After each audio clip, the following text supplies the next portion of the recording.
This is the Defenders podcast on TV Podcast Industries, and we're talking about WandaVision Episode 2. I've heard things about you. You and your husband. Well, I don't know what you have been told. But I assure you, I don't mean anyone any harm. I don't believe you.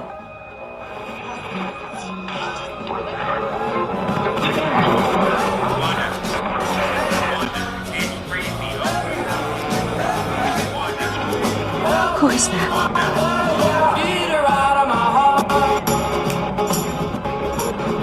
Who are you? Wanda. Who's doing this to you, Wanda? Wanda. What?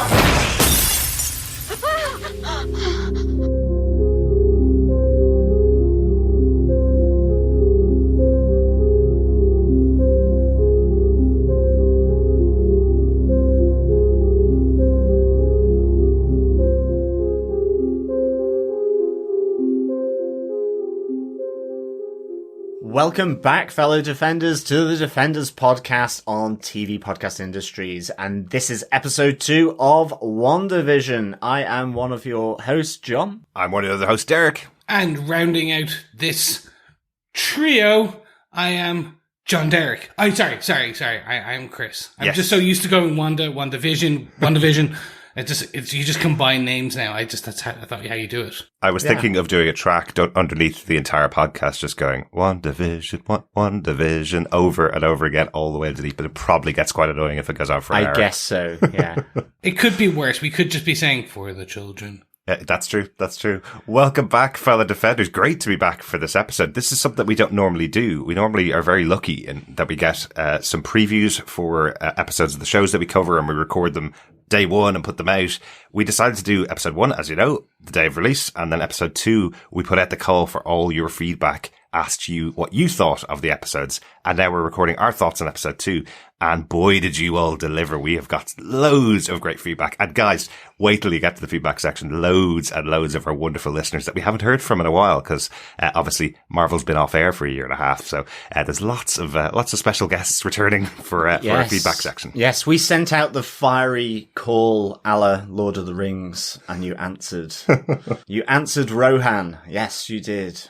Absolutely. Oh, that's a Lord of the Rings reference. It is. I can't think of a Marvel reference, but I'm sure they did something like that. My God, it's been so long since I've done Lord of the Tolkien-esque anything or even thought about it.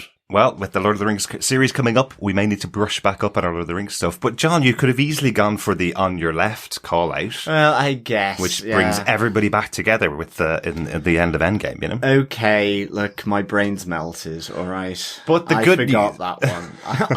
Hold on, let's just do a quick time turning. Backwards, and... Yes, we did on your left, and of course our lovely fellow Defenders responded by turning up with their sling rings and to give us feedback. Indeed. I'm not even editing that out, John. That was really good. But the good news for everybody that sent us in feedback, as we mentioned last episode, you are in with the chance of getting your hands on some WandaVision goodies, some WandaVision Funko Pops that are on the way to us at the moment. I just got the notification that they're on their way. So they will be available. We'll be picking somebody out of the hat who has sent us in feedback anytime during the series. If you want to send us in feedback, you can email us to feedback@tvpodcastindustries.com with your thoughts about any of the episodes that they go. We're going to be recording Saturday mornings for the rest of the series, so it gives you time to watch the episodes. They're only half an hour, and pop us in some feedback as soon as you've seen them. We also have a second competition for a separate set of WandaVision Funko Pops, which is our pub quiz competition, right, John? Yep, that is true. We'll have a pub quiz question on the episode on each podcast. Yep. So again, send in your answers to feedback@tvpodcastindustries.com. And of course, remember feedback, you can send that in to our Facebook group on our spoiler posts for each episode at facebook.com/groups/TV Podcast Industries. Exactly. Yes. And of course, you can also support us by heading on over to tvpodcastindustries.com and subscribing to the podcasts on any Wiccan or Android loving podcast player of your choice, fellow defenders. Yeah, I love that. I love that. I want to give a shout out to all of our wonderful defenders who've been sharing our podcast as well. It's really, really good way to support us. There's loads of people covering these shows, of course, but if you like our show, share it on social media, share it with your friends, share it with your family. As Chris used to say, share it with your granny and granddad, with your kids. You know, everybody should be watching this show. It's a real family orientated show. And in that vein, I do want to give a shout out to Alfie Blaze, a new listener who's joined us because his dad, one of our regular listeners, shared the podcast with him. So thank you very much, and thanks for listening, Alfie. Thanks, Alfie. And thanks, Richard. Exactly. Isn't that cool? I know we've been podcasting a long time, as I said to Richard, but I didn't realize it was that long. 2 generations now listening to the podcast. Anyway, let's get into our discussion about this episode. The episode was written by Gretchen Enders. She's written a number of episodes of the brilliantly named family TV show Gortimer Gibbon's Life on Normal Street. I absolutely love that name. That is cool. Yeah, I think it's actually a Disney Channel TV show, or one of those TV shows for that's family oriented. So I've never seen an episode of it, but it gets quite a lot of good ratings from its viewers. But I just absolutely love the name. She's also written an episode of Grace and Frankie, the Netflix comedy with Jane Fonda and Lily Tomlin, which is fab. I love the two of those. They're two of my favorite actors. Really, really good. So great to have Gretchen on board here. Lots of, I suppose, lots of knowledge within the sitcom world, let's say. So great to have her on board here. Once again, episode directed by one of the showrunners, Matt Shackman, who I think directs all the episodes, but we'll know more about that as the season goes on. John, do you want to tell us what they gave us with your synopsis for the episode? Sure.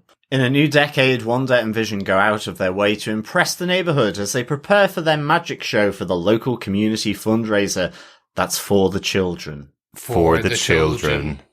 But Wanda just wants to fit in. In their black and white utopia of Westview, strange things are afoot with bumps in the night, coloured toys, and strange radio messages. Wanda meets Dottie, the queen of the cul-de-sac, controller of country club membership, school admissions, and head of the fundraiser committee. But her decorum doesn't impress, yet Wanda just wants to fit in. At the local neighbourhood watch meeting, Vision gets all gummed up as he tries to fit in. Despite some hitches with their magic act, Wanda and Vision's performance impress their neighbours, and things are on the up as they look forward to becoming parents with a baby on the way. Wanda and Vision begin to fit in. But as night comes to Westview, a noise outside leads them to a strange figure who certainly doesn't fit in. Threatened, Wanda reverses time to escape, and a new colourful reality in Westview opens up to fit them in. For the children. For the children. They're great, they're good. It is such a Hot Fuzz reference. It really did feel like it, didn't it? Yeah. Because that's a like town community council as well. Mm-hmm. Yeah, so for the children. Absolutely. Yeah, really, really interesting. When I wonder if that will come back in some later points of the season. I'm sure there's part of it could be a reference to the fact that Wanda is pregnant by the end of the episode. So potentially this whole thing was built for the children. So I'm wondering, there's loads and loads of questions about this episode. Obviously, as we watch, loads and loads of weird stuff going on. Let's get into our top 5 points for the episode. Point number 1, let's just talk about kind of the general setting, just like we did last episode. What's the inspiration for it? What kind of tropes are in there from the comedy of the period, for comedy of the time. This episode is very heavily influenced, I think, from Bewitched and I Dream of Jeannie. 2 shows very similar from the 60s, where a husband and wife are living in a normal community, and the wife has magic powers. In Bewitched, a witch. In I Dream of Jeannie, a genie, because very straightforward explanation of what those shows are.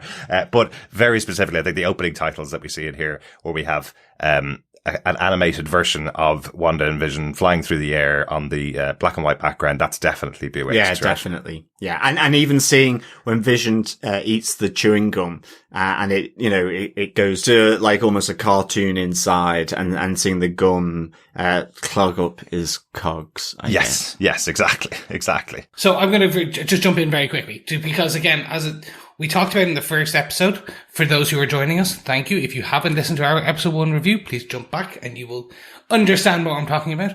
But as a child of the 80s, this in the UK and Ireland, I only started to get the coloured versions of I Dream of Jeannie and Bewitched. So I'm starting to get some of the tropes, the references, the cultural touchstones. Yeah. Starting. Like, the commitment to the period is just astounding. Absolutely. It really is, you know, and I think, while I'm not that much older than you, Chris, I know my mom was such a big fan of I Love Lucy and of Bewitched, and these shows used to play on a Saturday morning for us. So in the days when we had like 12 TV shows that repeated from the 60s all the way to the 80s, just every week, everybody watched the same thing. So, so we definitely didn't have the vast amount of TV shows that people have available to them now, I suppose. So we definitely saw a lot of Bewitched and a lot of I Dream of Jeannie, which I suppose in this setting and the kind of basic concept of this storyline in this episode, it really does feel like one of those 600 or 700 episodes of TV, which had a magic user and their husband, effectively, in those shows, trying to do something to impress the community. In this case, we have the setup is it's an actual magic user and a scientifically impossible person putting on a magic show just fake enough to be accepted by the local community.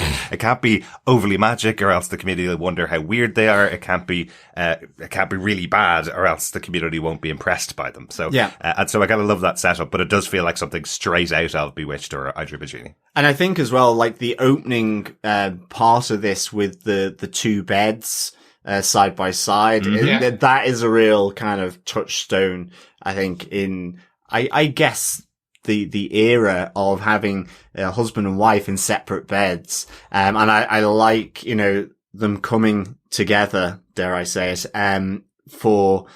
to provide a baby, I guess. Yeah. Well, I have a little bit of a reference for that one, John. That's very well put on our PG podcast. Very good. I have a little bit of a reference to that one. When movies and TV shows were originally created, the studios formed a group called the Hayes Office, and effectively they were the people that created this idea that you couldn't have any couple in bed together on TV. You wouldn't show the bedroom. If you had to show a bedroom, you put them in two separate beds.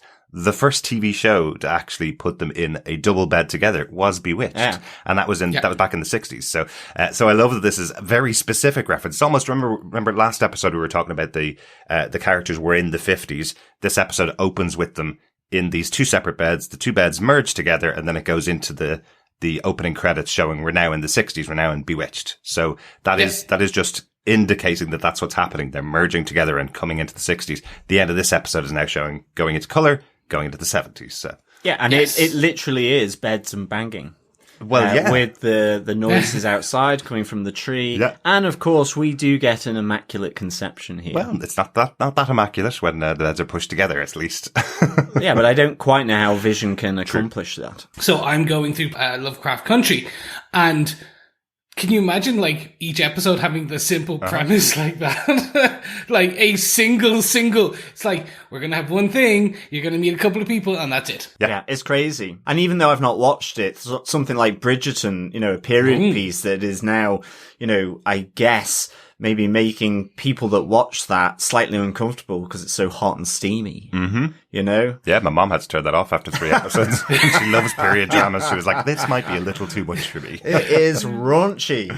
My better half, I shall say, was watching it, and I was making dinner, and I was like, dude, okay, it's like Downton Abbey with a bit more periody. Okay, I can't have this on when I'm cooking because this is going to distract me. I'm going to cut off my finger. Or burnt dinner. That's not a period piece. I love it. But yeah, you're right, Chris. Like this show or this episode of WandaVision is a very straightforward premise, but I love that they're balancing the two things, the current sensibility of there's a big mystery behind almost every word that's said in this show, but they also have this very simplistic layer of exactly what would have been there in sitcoms in the 60s. Yeah, you know? Exactly. I love that even the resolution, I suppose, to that simple premise is drunken magic show, effectively this gumming up of Vision where he becomes like a drug person coming in and everybody just finds it funny. It could have completely ruined the idea that they're just a normal couple in the neighborhood because he's using his scientific powers. His ability to fly is what he's using in front of all these people here who would have no concept of of this idea that somebody could fly. You know, he's a superhero. Nobody's ever seen anything like that. But I love that, you know, Wanda clicks her fingers and it turns into, oh, it's all done by wires. So as long as they can explain it, they'll accept it. I think it's really funny. But that was really, really good. Because, yeah, when he started to float, I thought, here we go. This is going to be the moment where I guess, you know, the, behind the trick is revealed, you know, Wanda and Vision are revealed. And you then have Wanda sort of twitching her fingers to get the wires in and all of this. Again, I love Paul Bettany as well doing that magic trick. I thought him with Herbert, also known as Sherbet, with the card trick, it was just like so good. It's hilarious. All the different he goes through every single, doesn't he go through every single card in the deck? He's left with one card and goes, is this your card? And Herbert goes, oh my God, it is. I know, it was just so stupid, but really good.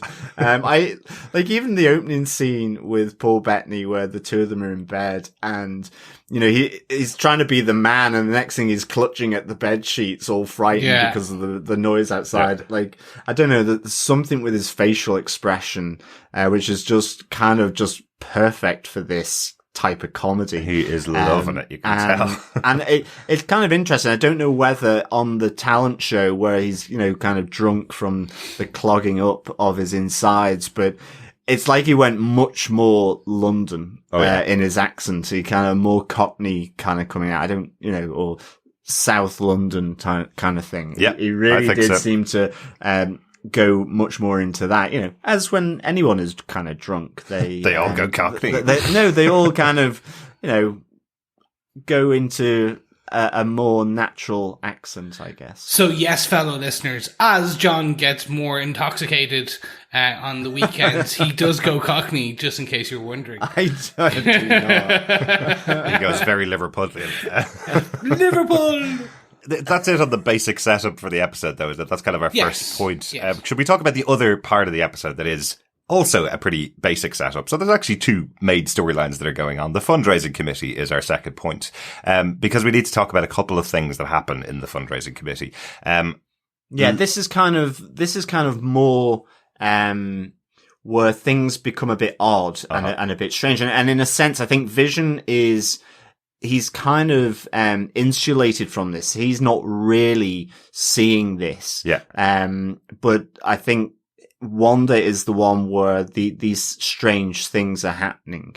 And I guess even with the bumps in the night, you know, it's shown to be a tree banging against the window, but that final bump outside when they get outside, and we'll come to that in another point, that's the one where it really exposes something different. But can I just pull it for a second, since we didn't mention it, just because you're mentioning that opening scene where there's a tree branch is knocking on the window.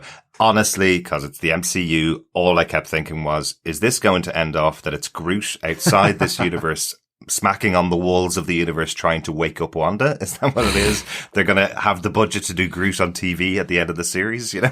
Because it absolutely could happen. Yeah. This is apparently one of the most expensive TV shows ever made. 150 million for 9 episodes. More expensive than Game of Thrones, more expensive than Friends' final season, where every member of the cast was paid $1 million just for showing up. So they absolutely could do some big things with the universe. But I love the idea that this could be Groot outside trying to wake her up. Just struck my attention. Yeah, exactly. But can I jump in? The one thing before we kind of get into the ins and outs of the actual subcommittee and stuff, the interesting part here is that the supporting cast is growing. Yes. So that's one I just wanted, before we actually talk about the individual cast members. The last episode, we had 4 people in the cast outside of WandaVision. You had the 2 Hearts, you had Agnes, and then we had Norm in the office who was working with Vision. Yeah. That was the 4 members. Now we're expanding out and you have this whole other cast. And I'm going to put a bit of theory in here in that I think these are other humans, like not constructs or stuff. These are people stuck in there as well. In the supporting, we mentioned in episode 1, there was these weird credits. Yeah. I think those are going to be some of the names. Interesting. Going maybe. that flow through. But anyway, I just wanted to throw that out there because it is interesting that we see that they are expanding the cast so much so quickly. And it was that sitcom trope that as the sitcoms got bigger, and the productions and TV got bigger, you could have more cast members. Yeah. And that's how these happened. But it's as we mentioned last episode, there was 2 sets that were used. One was the house with the kitchen, and the other set was the office. Basically, this episode they go outdoors. Yep. They go to the town hall. You've got the house set still. Yep. You've got the country club with the swimming pool. Yeah.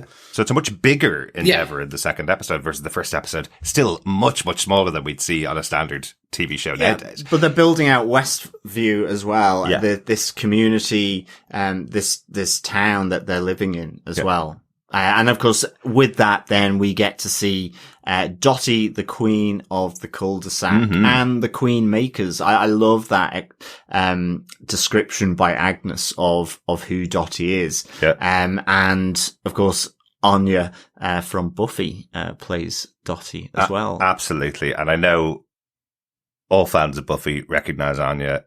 One of her biggest traits is that she's not scared of anything. She's a very strong character, but scared of bunny rabbits, which was always the kind of comedy bit that the character of Anya had. So I love just before her introduction, you see Agnes handing over a bunny rabbit to Wanda, and then we get introduced to Dottie. So it's I'm sure that's a little reference to her character in Buffy there. Also, just one thing, because it was used in the trailers over and over again, Agnes, it's almost like she breaks the fourth wall because she's handing over the bunny rabbit to Wanda saying, "There's the star of the show." And Wanda suddenly kind of perks her ears up and goes, "What did you just say?" Yeah. And she goes, "Oh no, the rabbit is the star of the show." So I like that little, that little moment there. Cause again, weird stuff going on. But Chris, to your point, as you say, they're expanding the cast here. There's some people in here that potentially are pulled into the universe, because we have that exchange between Wanda and Geraldine, as she identifies herself. Yes. Where they're having a conversation there. And there's, again, an underlying bit of underneath what she's saying. She says to Wanda, "I don't even know why I'm here." Yeah. And that there is that kind of thing where it's, maybe she doesn't actually mean this community meeting. Maybe she means in the bigger sense, I don't know how I got here, kind of thing. And I think that's we also see that with Dottie when Dottie cuts her hand. There's this weird breaking of character, breaking of universe, fourth wall, whatever you want to call it. Or no, so it's not really the fourth wall. Like, if we imagine that what we used to call breaking of the fourth wall is now the fifth wall, because there's this other TV show within a TV show. Yeah. So technically, breaking of the fourth wall is breaking the TV show within WandaVision, and then breaking the fifth wall is now breaking the character of WandaVision into our reality. And so, talking to us. Yeah. So we'll call it breaking of the fourth wall in that sense is that TV show. Because there's that breaking of the character. Look at you building new walls, Chris. I know. It's almost like I'm a brickie. The underlying mystery is so interesting to me in this. Yeah. It's outside of the whole premise, outside of being in the MCU, this is almost like, and God forbid me, I hate to say this, because I'm about to use a trope, this is very Lost. Oh, yeah. It is like, there is just this weird mystery in the background. Like, Lost was essentially a castaway show with this weird kind of, when I say castaway, I meant like castaway on the tropical island, like Gilligan's Island, like you're a wreck island. And there was just this weird mystery of what happened, what's going on in the background. This is essentially just a sitcom with this weird underlying mystery in the background. It was almost like if Bewitched had this ongoing narrative thread.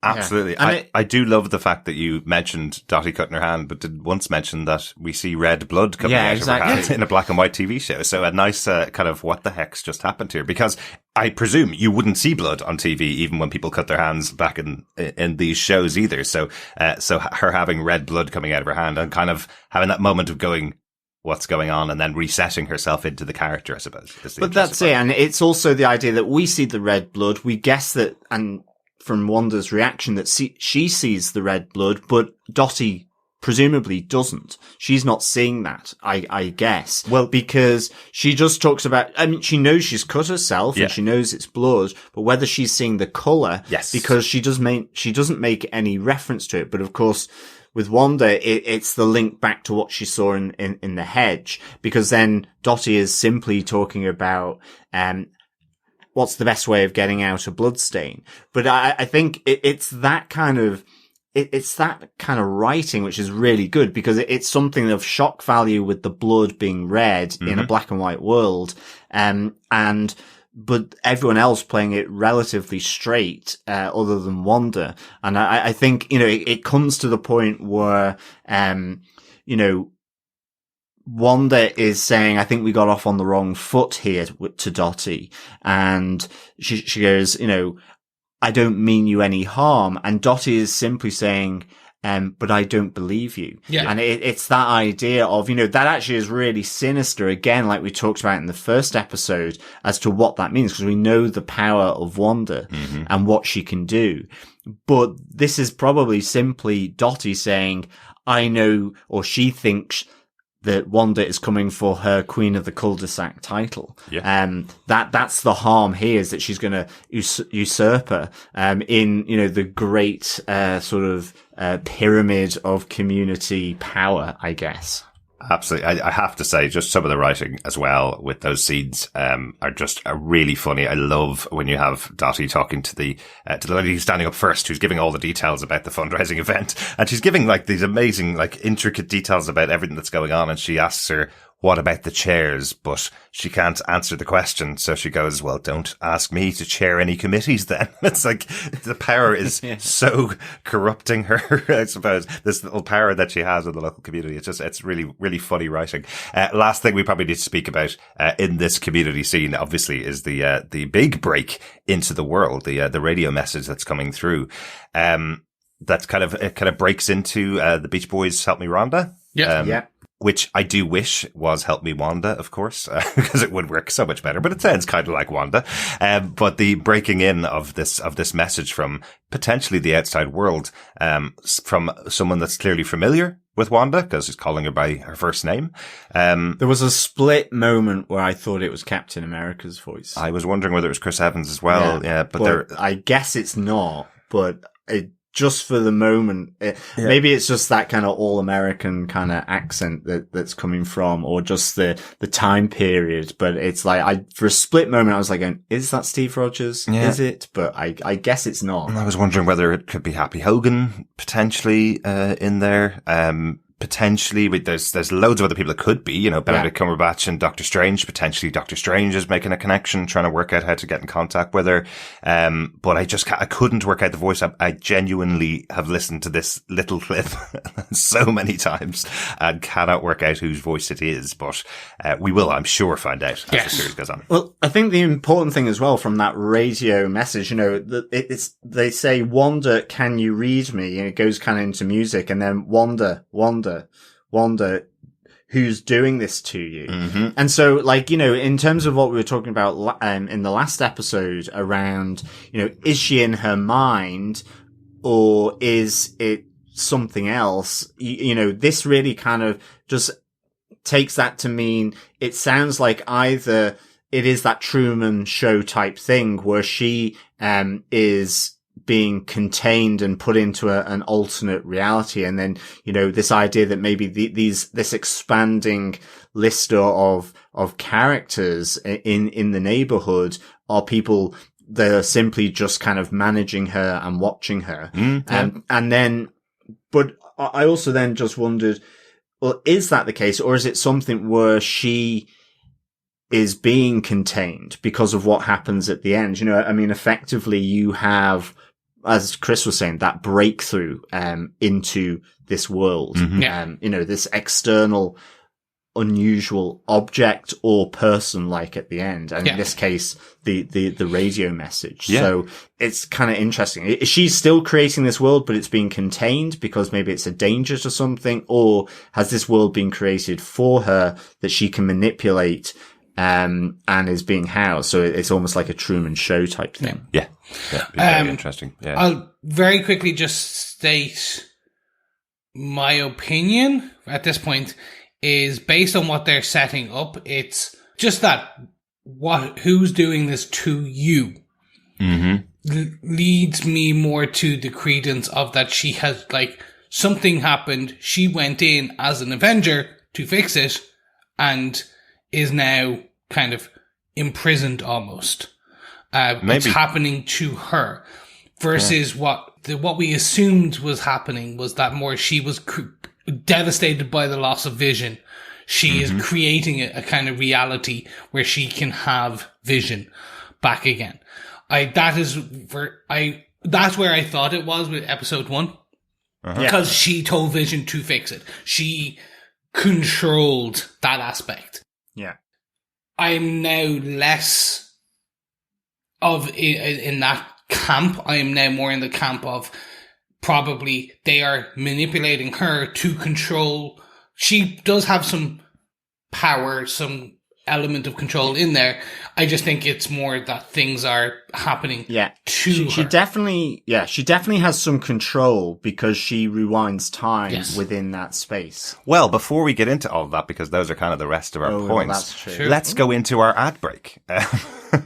I love this ad break. I have to comment on this one, right? I'm the Nick Fury fan. Yes. So this is the one for me, basically. The Hydra Watch from a company called Strucker. Yes. Really important character for me. Yeah. I remember we did our coverage of Age of Ultron, and this was the most egregious use of one of my favorite characters from comic books that the Marvel Universe has ever done, because I was so excited seeing that they had cast Baron Wolfgang von Strucker, the absolute greatest enemy of Nick Fury, going back to his Sergeant Fury comic books.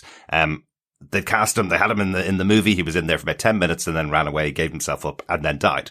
So that's kind of it. That's all they used him for. But what's really important for this show, we mentioned last episode that the ad break was about Stark Technologies, Stark Industries making the toaster. They'd also made effectively Vision. Stark had made Vision. So this time, the ad break in here about the watch is about Baron Wolfgang von Strucker. The watch is called Strucker. He's the person who created Wanda and her brother Pietro. He's the one that gave them superpowers in Sokovia. So these little ad breaks that are in there aren't just references to the universe. They're also, so far, these two anyway, have been about the creation of the two main characters of the show, which I think is a really interesting kind of background to the two of them. And the TikTok of the watch gets faster towards the end of the advert. Again, a bit like with the toaster. So again, maybe something there around the time element. Yeah. But I love the fact that they do put Swiss made on there still, like, so good. Just every watch has Swiss made. Of course. Really good. Yeah.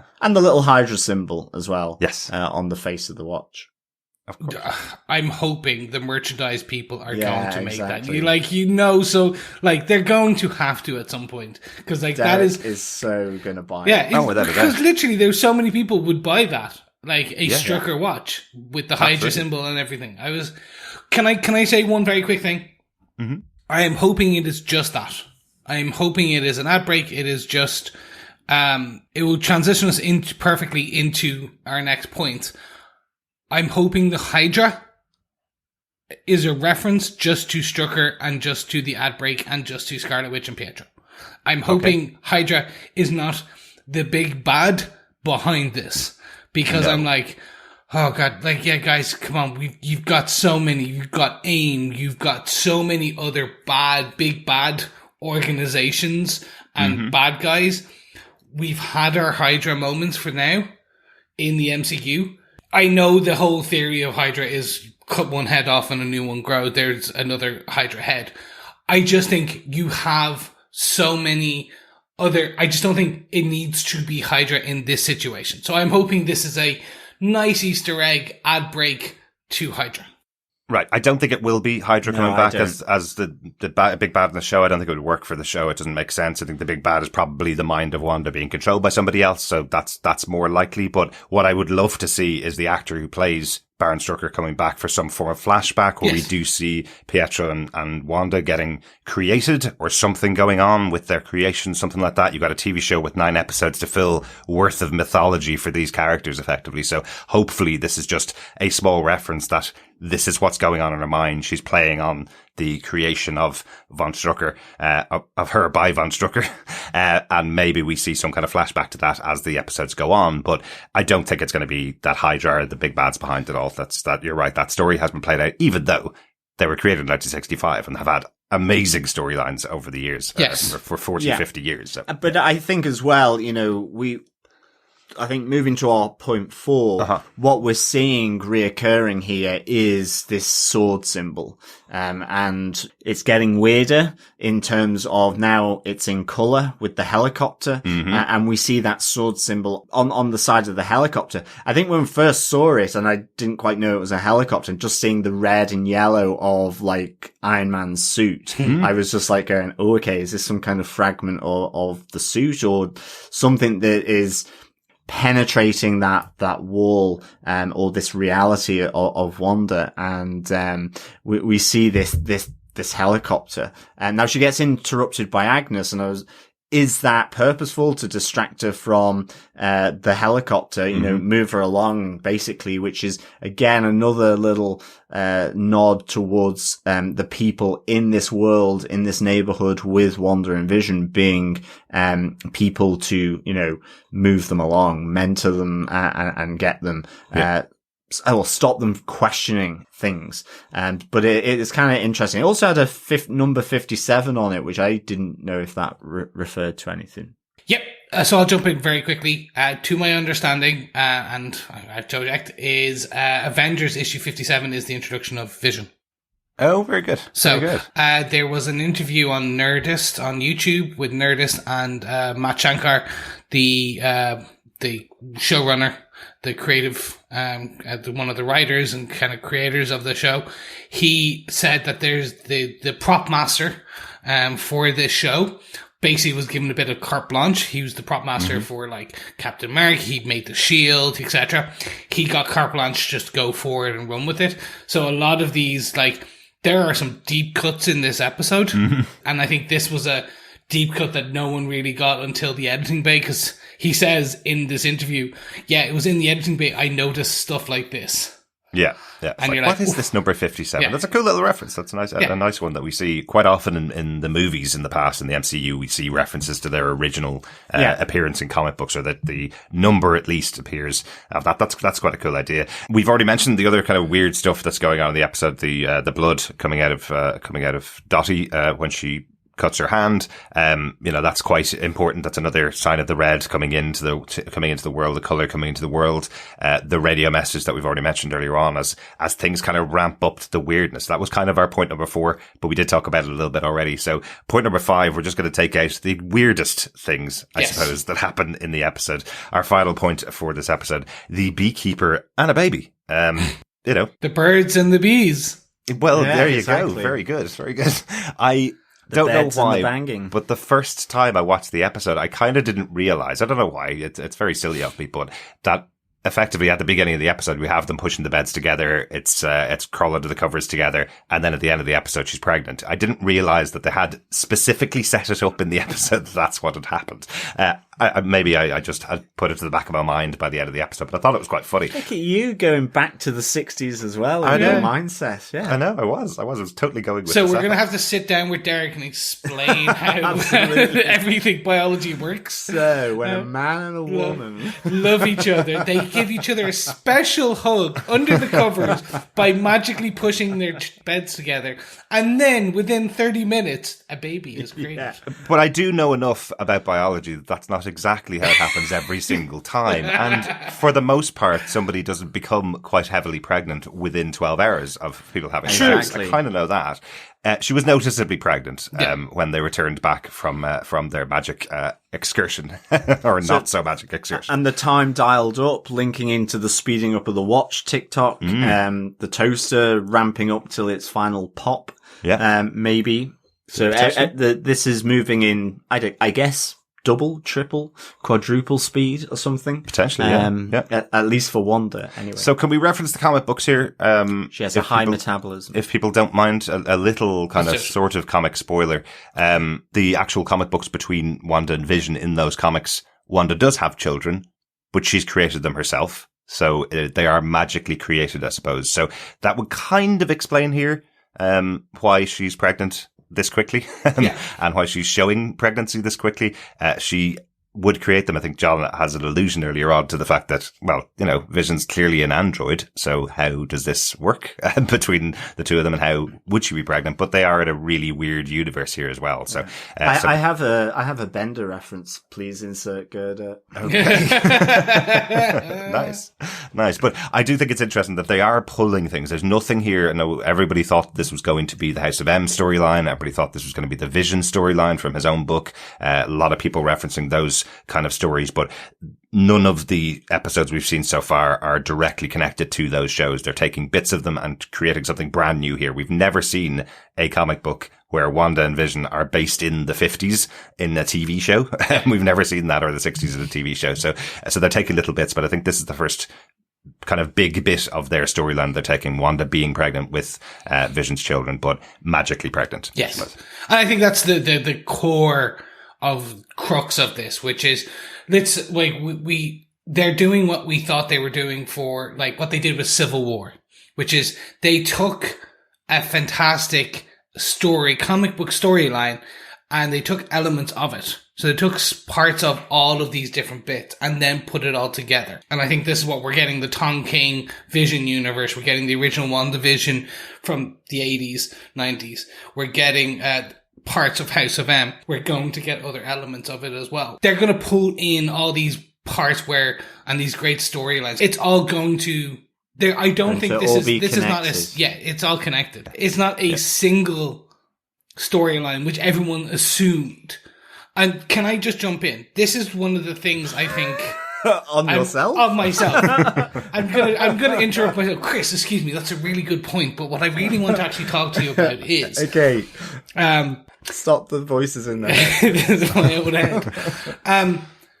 This is one of the issues I have with marketing right now, which is they have built the drum on this show so much. There was like all these 30-second teasers, 1-minute teasers online. And I get it. MCU's been gone for a year and a half. They had to drum up. They have overextended, I think, slightly they've given away partially too much and not enough. So I will very much call out that we, as an audience, or those who have watched some of the trailers or interviews, know who the character of Geraldine is, because it has been spoiled for us by the actors, the actresses, and the interviews. Yeah, but everything for that character, when we saw the actress being revealed, we know exactly who her character name is. And we have talked about this, Defenders. We have talked about whether we'll talk about it on the podcast, who she is. Just to be clear, we're not going to talk about it until it's revealed on the show itself, because I actually think if you know who the character is, my speculation is, if you know who the character is, it kind of spoils her arc in the show. Yes. So I don't want to talk about it here on episode 2, because there are lots of people who are listening to us who know nothing about the comic books, know nothing about the characters, and may not have watched the movie. So we're not going to talk about who that character is. Here she's revealed as Geraldine. We know she's a major character on the show because we know that she's been in loads of interviews. So we will see how her character develops on the show rather than talking about it in advance, because there's no point in speculating on something we know. Yes, so. Exactly. And I think that's the thing. When they did the House of M, the wine bottle, they have done the reveal of the pregnancy on some of the TV spots and the trailers. It's just, for me, this is like, you've given away slightly too much, but at the same time, and I think this is just this is not a problem.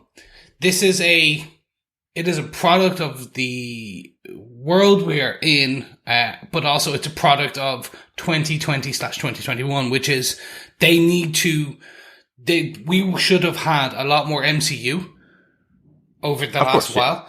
Yeah. But now, in order to drum up the excitement, this shouldn't have been the first MCU property on Disney Plus. We should have had with Falcon and the Winter Soldier, which is an easier step in than WandaVision. And now that it is, marketing feel like they have to sell it more. That's kind of the big thing, because this is, even with all of the spoilers and even with all those trailer cuts and all those teaser trailers, I still had no idea what I was going to get in these 2 episodes. I still feel it's shocking. It's shockingly different from what I expected. Yeah, I mean, we knew about the baby, but here we have Wanda pregnant. It's happy. They've just impressed everyone. They've won an award at the talent show. Yes. And of course, that suddenly begins to fold in on itself with this noise outside. And initially you kind of think it's just going to be the trees and the wind again. Groot. Or Groot maybe. Yeah. I hadn't thought of that one, but becomes more sinister. It's the fact that, you know, even if we think that Agnes and Herbert may be people that are planted there,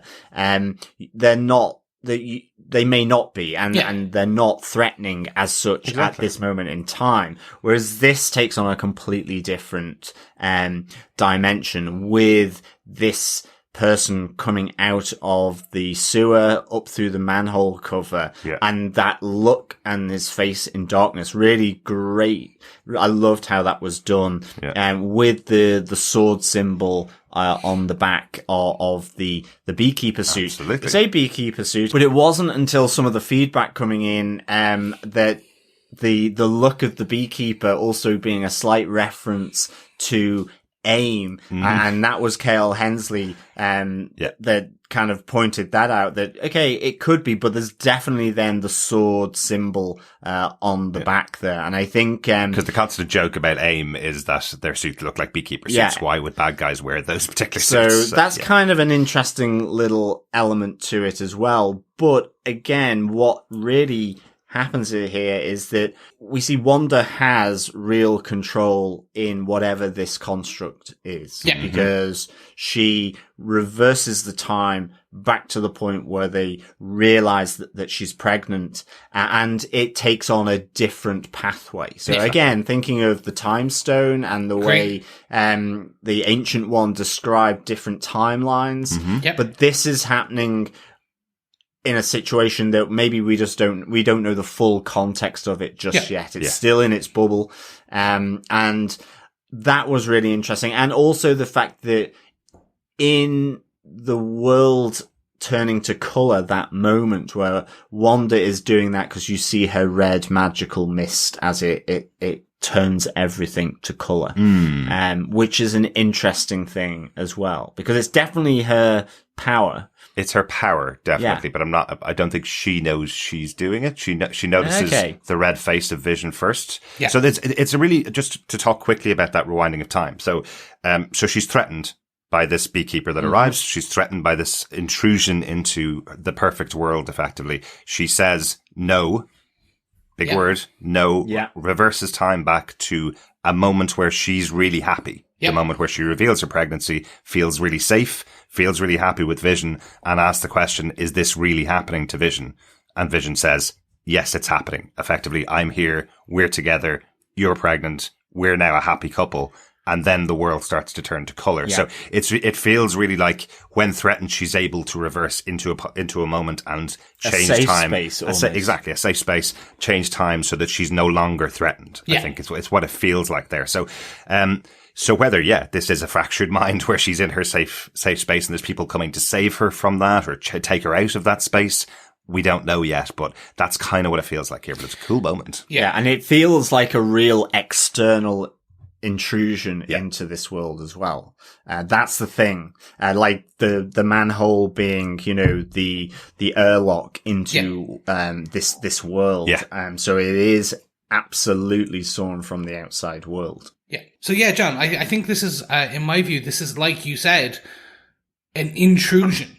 So essentially, imagine that this is a pocket reality, if we will. Okay. If you were to see a guy in a hazmat suit for the first time, what would you imagine? Oh, it's a beekeeper. So when a helicopter, a real life helicopter flies over or into this, it suddenly becomes something from that time space. So there wouldn't have been a big helicopter like that. It would have just been a toy.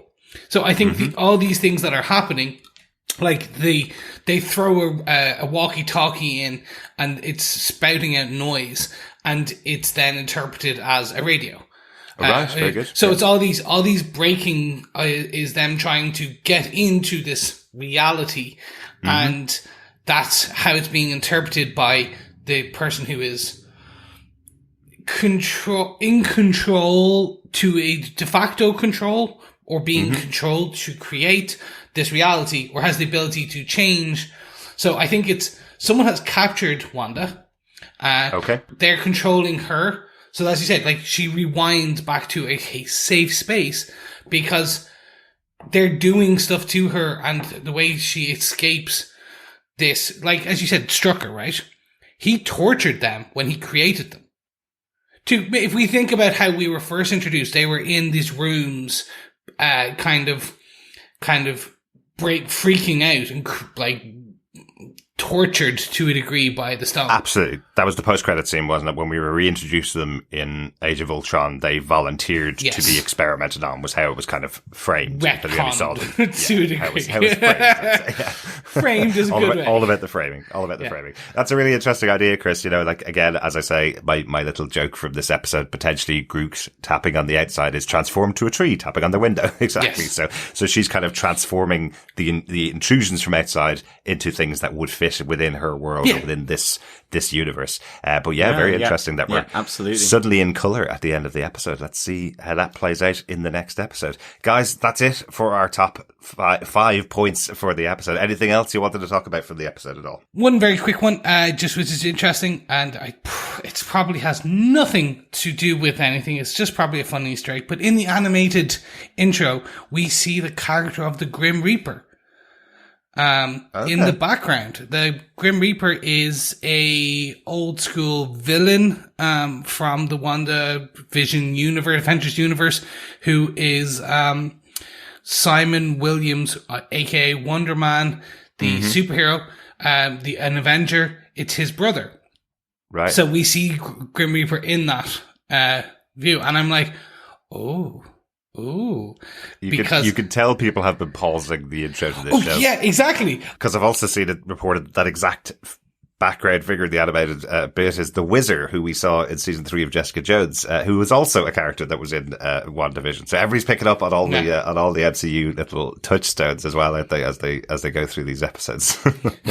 The final one is the carton of milk in the animated segment is Bova milk.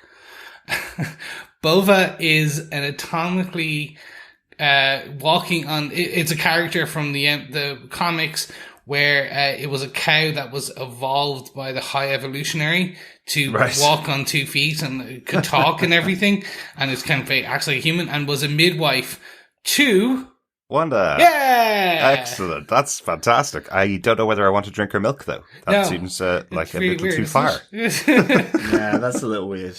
I love it. Yeah, so it's, again, I just call out, I'm so happy to be back in the MCU where these little small Easter eggs that probably mean absolutely nothing, but it's just a quick nod to these things. Yeah. Well, that's it. They're just nice little touchstones, as you say, Chris, on the Marvel universe. Yeah. Any more notes, Derek? I just don't think we've talked enough about Paul Bettany's amazing performance as he's been gummed up by the chewing gum that's been given to him. I love the whole scene, to be honest, as he walks into this, the meeting in the library and everybody's there, or the town hall, sorry, and everybody's there kind of going, "Oh, we didn't think you were going to be here." He's already speculated that the ne'er-do-wells in the neighborhood that his friends all don't like are actually Wanda and Vision, that they're kind of going, "You don't belong here."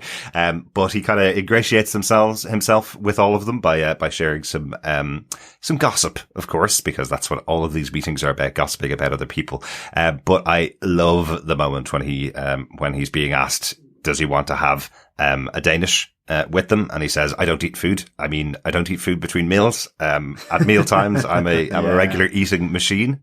Which basically it's Vision, so he is. But I love these scenes where he's trying to just fit in with the guys around him, and then, as we said earlier on, this kind of drunken cockney that comes out through the rest of the episode. And it's just, hilarious. He goes, it's not eating when he takes the big red chewing gum. It's only for mastication. You see Herbert go, "I don't do that." Exactly. really nice. Good little point. Yeah. And I love just when he comes in, he says, "Well, I'll just stand here and wait till you open the floor up." And then they kind of do, but for donuts. But it's like, what is the situation with regular security patrols? And he talks about how to the interface with local law enforcement. It feels really kind of computer analog, the way he delivers it. What are the protocols? It's all very nicely played into his, his vision side, which is really cool. Excellent. I'll put one out to our listeners before we wrap up. The logo on the Cabinet of Mysteries, I don't know what that is. Pretty sure it's something. No idea what it is. Just if someone knows. I thought it might be a Doctor Strangey kind of type of one, but no idea. I was just taking it as some variant on Vision, on Vision's Could be, Mind Stone. Maybe. That's kind of how I took it, because I was thinking that as well, with it being a magic cabinet, but when it kind of felt more, like the Mind Stone, but a variant of that, maybe done in the 60s style. Yeah. Interesting. So that would be really interesting. In their non-magic cabinet. Yes. I love it. Answers on a postcard, fellow defenders. But with the notes out of the way, what do we think of episode 2? Derek, do you defend WandaVision episode 2? Absolutely. I'm loving how the pacing of this show is going. I'm really enjoying the little mysteries in the background. I'm loving how it's all ending, and I'm loving the lead from the 50s to the 60s and now into the 70s towards the end of the episode. So many weird things going on. So much intrigue. I can't wait for next week's episode. Really, really excited for it. Chris, do you defend episode 2 of WandaVision? Yes, I defend, but I can understand why people are not. I can see why people are like, what? Huh? Really? Yeah, I do. I understand it. It is so, like, the 50s episode was so 50s. This episode was so 60s. TV consumption and storylines have kind of evolved since then. This is good. This, for an average viewer, this is good. I think this is great. Excellent. It's do you defend, not Exactly. do you defend other people defending. That is They true. can have Thank you. Yeah.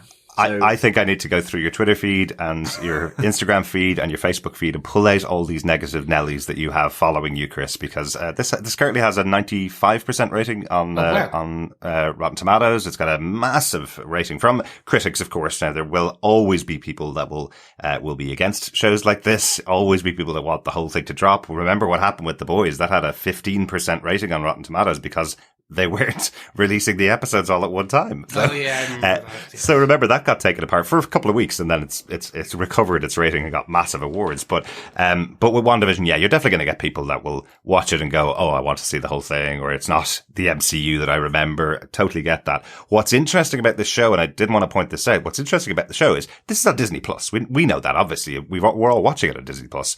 But that makes it slightly different, doesn't it, than most shows? It's not something that's appearing on Netflix, which has hundreds of different types of shows, or something that's appearing on regular TV or Amazon Prime. This is going directly to the audience who are willing to pay 10 quid to 20 quid a month for this service. So you're going directly to people that are kind of ready to watch this type of show, right? So it kind of gives you a different group of, a different audience, let's say, than something that would be going out to Netflix, where you could have any type of person falling onto the show and seeing whether they like it or not. Whereas with WandaVision, you're actually going to get a lot of people watching it that are predisposed to liking it, let's say. Yeah. I'm just shocked that we're spending 20 quid a month on Disney Plus. But it is so You worth need it. that 4K HD, John. Well, that is true. But John, then, what do you think? Do you defend this episode of WandaVision? I do. I really do. I'm kind of loving this. I think it helps that it's 30 minutes. It's 30 minutes and it adds a nice pace to the show because, effectively this is one episode of most hour-long shows. I know that's an obvious statement to make, but, in here, we just see that kind of fracturing or that slight breakdown of the reality, that we didn't see in episode 1 with the inclusion of colour and certainly the sinister beekeeper, at the end. And I really, really like that. I thought the magic show, the talent show was done just so well. I loved that. And for me, it's thrown up loads of questions about actually what's going on with Wanda here. Is she creating it? Is she being contained and trapped? Is it being created by someone else? And she's being monitored. And, in a sense, what's that gap between the end of the films to this situation? How did she get here? Where is she going to go from here? Even with those. So there's so much to answer here. And I think it's really, really good. And again, I'm really loving the, just the portrayal of these different eras in television by Paul Bettany and Elizabeth Olsen. Really good. So for me, I give this 4 Herbert Sherbets out of 5. Nice. I'm really liking it. But I mean, to your point, Chris, I get that this might not be everyone's cup of tea. Oh. There are loads of questions in this episode, John. We have one more question for our wonderful defenders. We have our pub quiz question, don't we? We certainly do. Yes, get some iced tea, sit in the country club with some crazy queen of the cul-de-sac. And as long as you add a little bit of alcohol, because who could get through this whole thing who isn't drunk? we need to just put a little flagon of something into that iced tea just to spice it up. But question 2 from episode 2. What stage names do Wanda and Vision take in their magic act? Yes. What stage names do Wanda and Vision take in their magic act?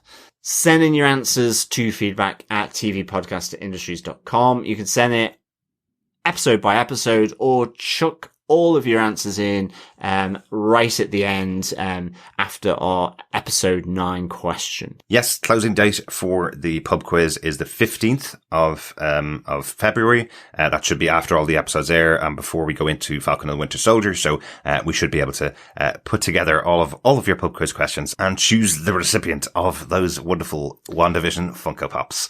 Speaking of feedback, because you've just used feedback at TV Podcast Industries, we've got tons and tons of feedback, which may help to answer some of the questions that we have about the episode. First up, over on Twitter at Musical Concepts, otherwise known as the wonderful Matt Burdick, had some thoughts about the score for the show. He says, at TV Podcast Industries, I love the I Love Lucy comparisons made during the WandaVision first episode review podcast. Something to note, the scoring, while stylistically very similar to the little musical cuts you'd hear in I Love Lucy episodes, there is a great deal more scoring than in the I Love Lucy production, or Honeymooners, or any American 50s TV sitcoms. In the 50s, music helped mostly to transition from scene to scene, but there's a lot more use of cues in the middle of scenes in WandaVision, giving narrative context.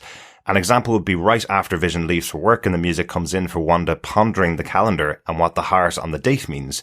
The music takes a much larger narrative role than in most 50s sitcoms, though you might find a similar comparison in the style of scoring more in the shows like Leave It to Beaver, which came on air almost at the same time that I Love Lucy went off air. Really interesting ideas there, Matt. Yeah, that's fascinating stuff, actually. Thanks, Matt, for that. The role of music in whether it's an emotional attachment or, as you say, transitioning or building a context around a particular scene is just so important and can really make or break a movie, a TV show, and that's really interesting. The difference sort of from the I Love Lucy at the time, with just kind of focusing mainly on transitions to the bigger narrative context that that music has been used in this kind of version of it in present day. Great stuff. Thanks for that, Matt. The score for the show, just to point out, is done by Christoph Beck, who, among many other things that he's done, scored Buffy and Angel. So I like that he's been brought on board for this show. Thanks so much, Matt. Let's get on to some feedback over on Facebook. Chris?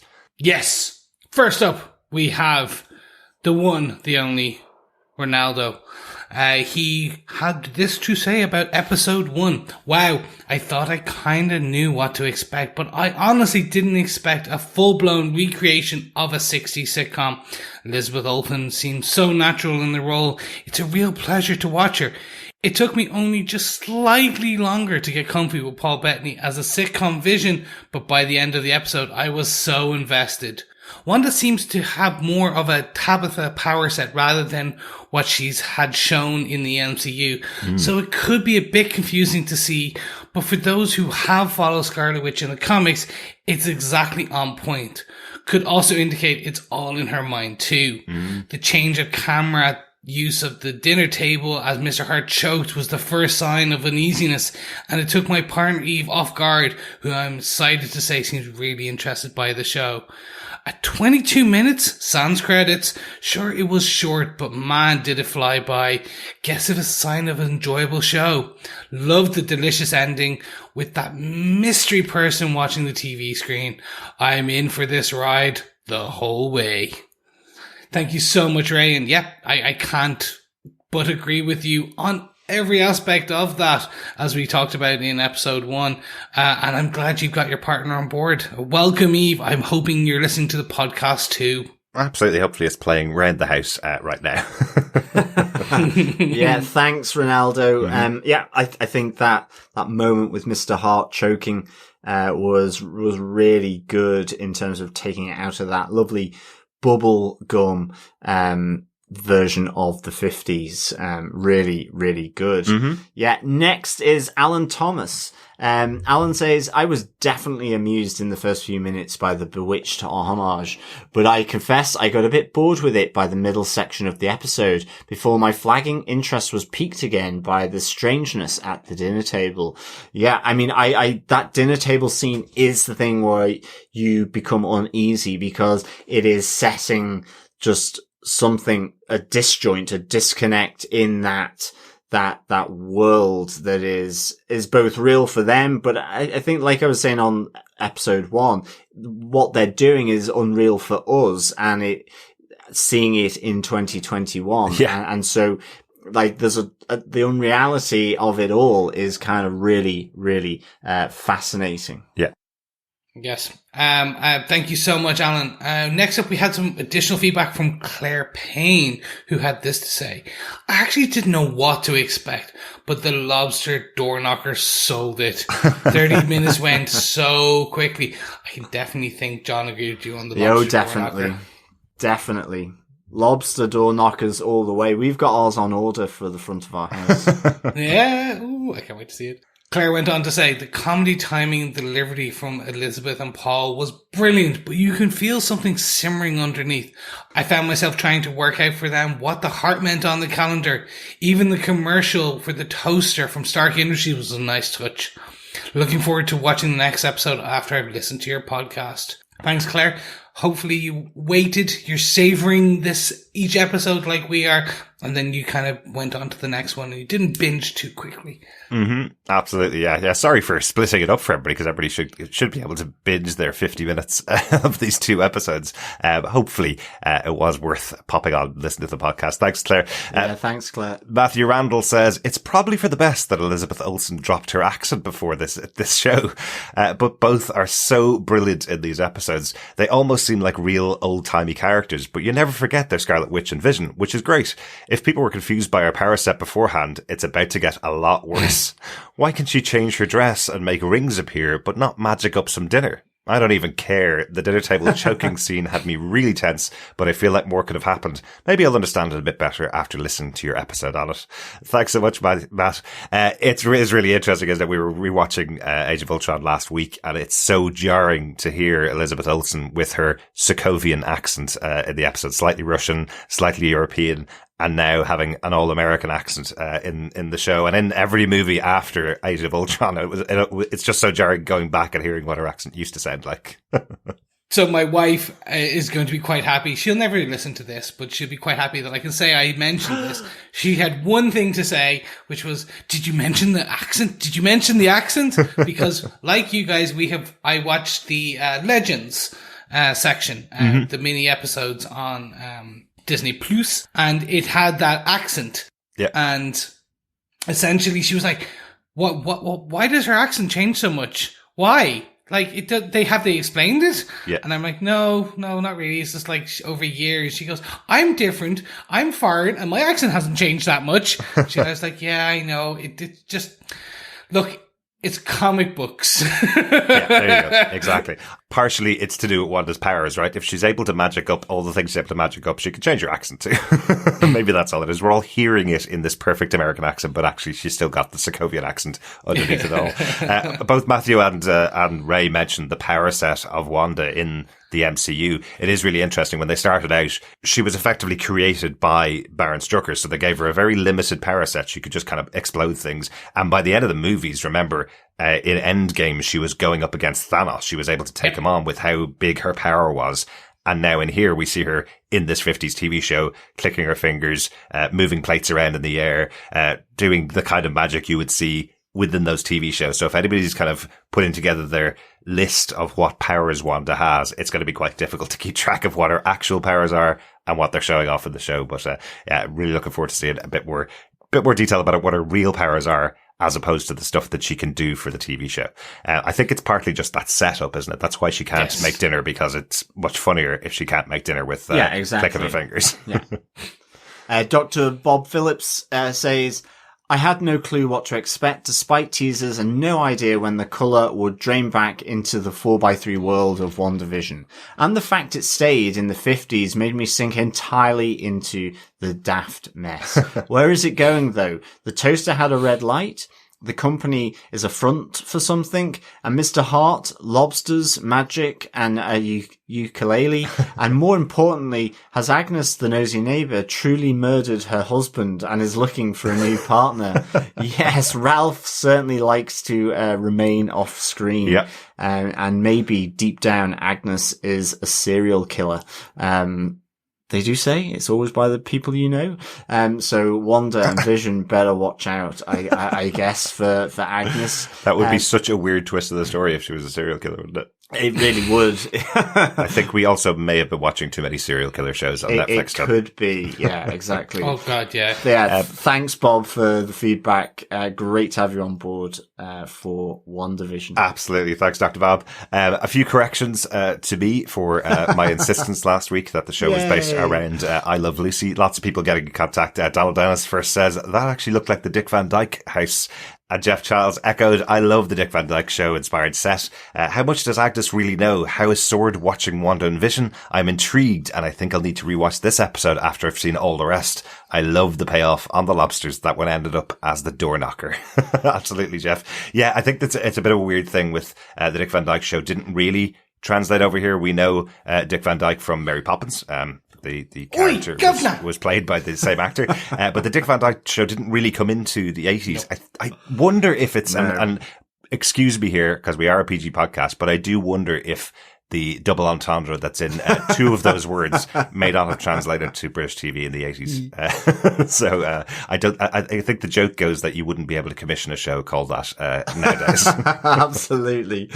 Yes, I will agree with my podcast host that I did not even know that show was a show. Mm-hmm. I know really? I Love Lucy. Yeah. I know the actor Dick Van Dyke. Mm-hmm.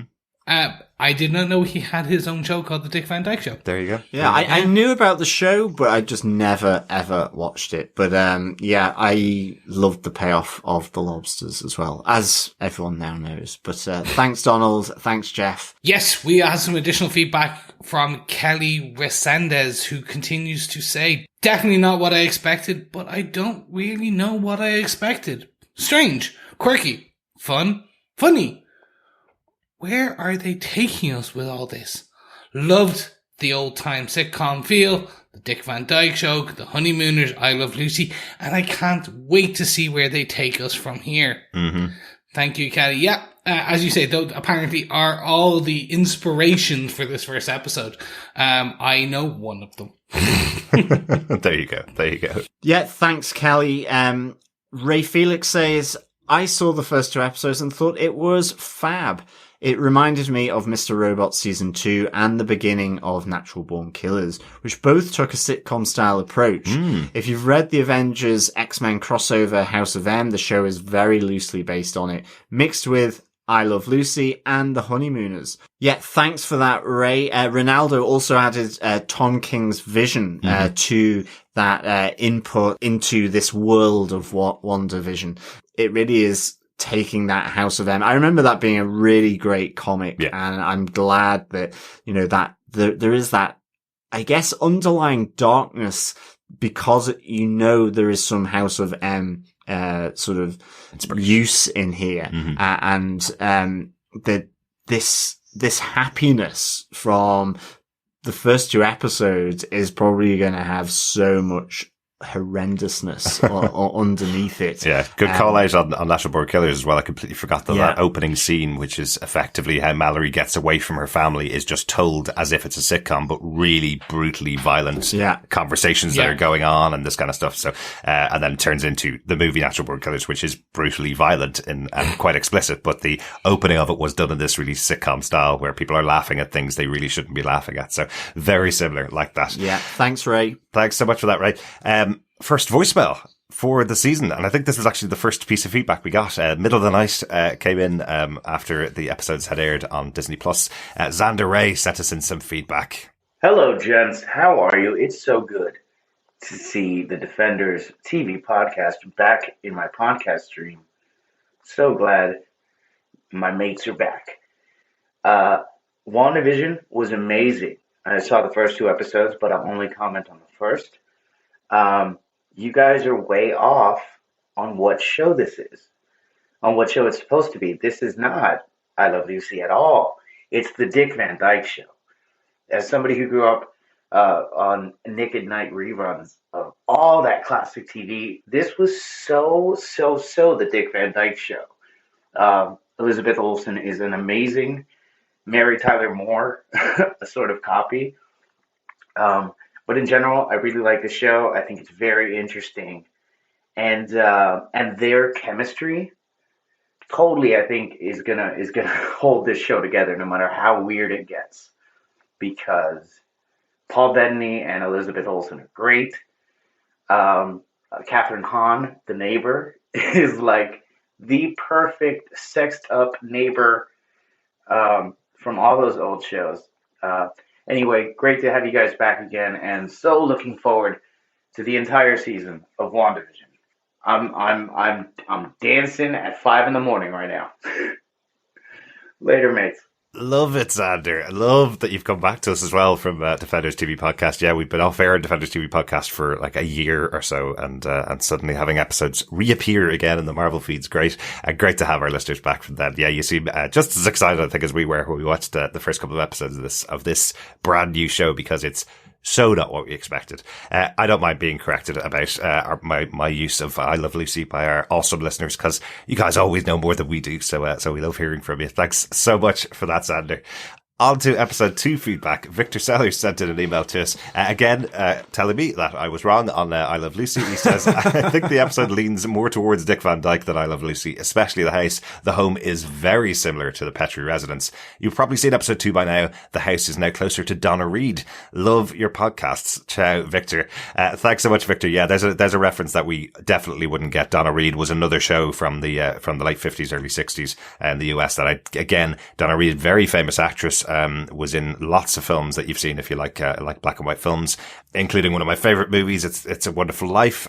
So really interesting that she had her own show as well, Chris. Like you were saying, didn't know Dick Van Dyke had a TV show. I never knew that Donna Reed had a TV show, but interesting references. Thanks so much for that, Victor. Yeah, thanks, Victor. Derek absolutely said it was I Love Lucy, but look, I got it even further off the mark in that I thought it was Bewitched straight from the first episode, because I didn't I didn't get into I Love Lucy as much as Bewitched. Dick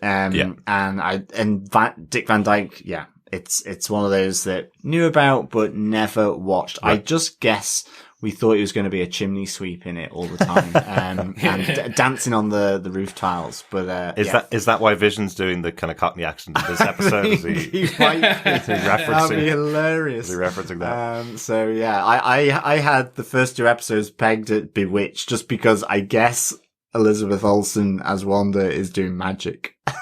Yeah. But I will quote Vision from episode 1 where he goes, "Yakety yak. Please talk back." Yes. Just keep sending us this. Like, again, there are going to be blind spots, but we're so happy that you, our fellow defenders, can send us this and actually point out these shows and we didn't get and we didn't know, and now we can actually quickly jump back and see. Absolutely. I am sure that we had a segment before which was correct Derek segment, so keep doing it. I love it. Yeah, always. The next piece of feedback we had was from 084. They had this to say by email. "I really loved the WandaVision premiere, and it's great that I loved it for different ways than I expected to too. Of course, I was going to inhale the first Marvel Studio content in a year and a half and have rose-colored glasses, but they really delved into driving the story with style above all. The first 2 episodes were literally a 1950s and 60s sitcom about a witch with a robot husband with campy and silly plot lines straight out of that time period. Even the special effects were decades old, and I loved it. And of course, the MCU fan in me gobbled up all the mystery sprinkled in. All those sword logos, Geraldine, Agnes, the helicopter, the radio, the colour red, and of course the guy wearing a suit that somehow looks too much like a beekeeper to be AIM. Oh, plus the Stark Toaster and Strucker Hydra wristwatch commercials. You can't take your eyes off the screen for a second. Can't wait to see how all this story keeps on going. Until next time, 084. Thank you so much, 084. Yeah, I literally this is like most of all of us and all your fellow defenders. It's just the one thing I will, as you say, you can't take your eyes off the screen for a second. Absolutely. It is going to Definitely. be sprinkled. I don't even think sprinkled is the best term anymore. I think they're going to back up a dump truck of Easter eggs and just throw them onto each episode, and we're going to be finding these little mysteries for the next couple of years. But sprinkled sounds nicer than dumb. It does. Yes, it does. Sorry. From a grammatical perspective and from a thesaurus, yes, it does. Excellent. Sprinkle is better than dump. Absolutely. 084, so great to hear from you again. We haven't heard from 084 since I think back Watchmen as well. Yep. So great to have you back on board for the Marvel train or the Marvel dump truck, as Absolutely. Chris is going to call it. Thanks, the Marvel 084. dump truck. Choo choo. That's a train. But anyway. Over on our Facebook group, first up was Ronaldo. He goes, "Hi guys, it was a given that we'd watch the second episode after the premiere, and this builds on the charm of both Wanda and Vision. Mm-hmm. A cast of new characters like Dottie and the Neighborhood Watch really showcase more of the town and give it that homely community vibe. Olsen again is excellent, and Bettany, especially after chewing gum and the opening scene whilst they practice their magic trick, is charming and hilarious. Mm-hmm. It really looks like both leads are enjoying themselves. We get more tidbits into what is really happening outside, and I get the sense that the house across the street may be the source. I'm assuming that's where the toy plane came from. At first, I thought we were going to see the comic characters swarm when the beekeeper came out of the manhole, but in the end it just became a really random scene. I'm getting more of a sense now that Wanda is the perpetrator of this ideal world, whereas in the previous episode it seemed to allude to there being an organization orchestrating it. The fact Wanda says no and things rewind seem to suggest Wanda is altering reality to a degree. It'd be interesting to see how they explain this, as although it's a common trait of hers in the comics, in the MCU, she appeared to have been limited to just telekinesis. The chant for the children, must have some bearing, and it may well be connected to Wanda's pregnancy that we see late in the episode. Comic fans again would appreciate this massive event for Wanda in the comics. Overall, I'm liking how the show appears to have married Tom King's Vision series with a pseudo House of M vibe for Wanda. I'm enjoying every second of this show, and you can bet I'll be rewatching it, if not only to answer the TV podcast industry's pub quiz questions. Oh, excellent. A new entrant.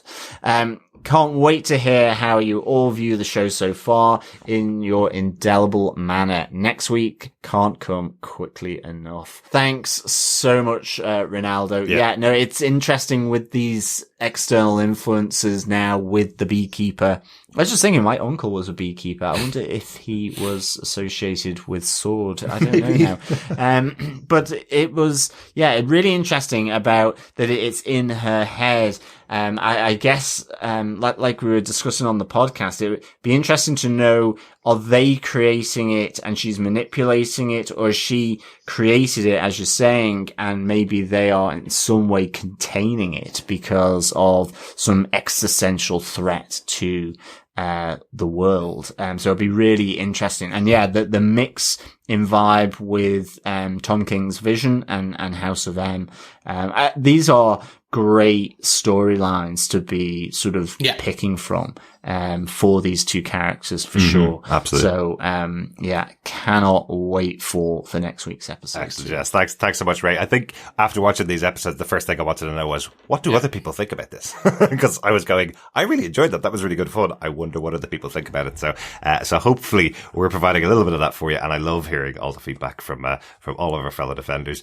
Next up, Alan Thomas says, I liked this consistently better than the premiere episode. 4 out of 5 versus a 3 out of 5 for the initial episode. Although the toy plane being at first the one touch of colour was awfully Pleasantville, I take it by what we saw at the end that the whole show will be in colour from now on. Feels like they need to pick up the pace a bit in developing the actual plot as opposed to presumably meaningless sitcom hijinks, but it's only 7 more short episodes, so I'm willing to see where it goes. Does anyone think any of the other characters, like co-workers or neighbours, are real sentient beings with actual agency? I suspect not, but again, time will tell. Thanks for that, Alan. Nice call out to Pleasantville. A show where effectively as colour takes over the world, everybody becomes more cognizant of what's going on around them and becomes more real, I suppose. That's a really good call out there.